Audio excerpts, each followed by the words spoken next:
Здраво! Денеска сакам да споделам две аналогии за тоа кога ќе ни бидат притиснати црвените копчиња. Првата аналогија е тоа кога ќе земеме портокал и кога ќе почнеме да го стискаме портокалот, од него ќе искочи сок од портокал. Нема да искочи сок од лимон, нема да искочи сок од грозје, него ќе искочи сок од портокал. Зошто? Зашто во портокалот има сок од портокал. Толку е едноставно.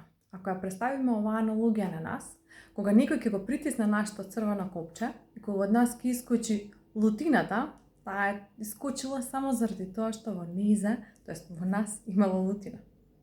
Тоа беше првата аналогија. А втората аналогија, на која што сакам да се присетам и сакам да се повикам оној момент кога некој ќе ги стисне моите црвени копчиња, а тоа е ако јас држам една чаша полна со чај. И некој помине, ме бутне и јас го истурам чајот. Која е причината за истурениот чај? Некој може да рече па заради тоа што некој те бутна. Да и не.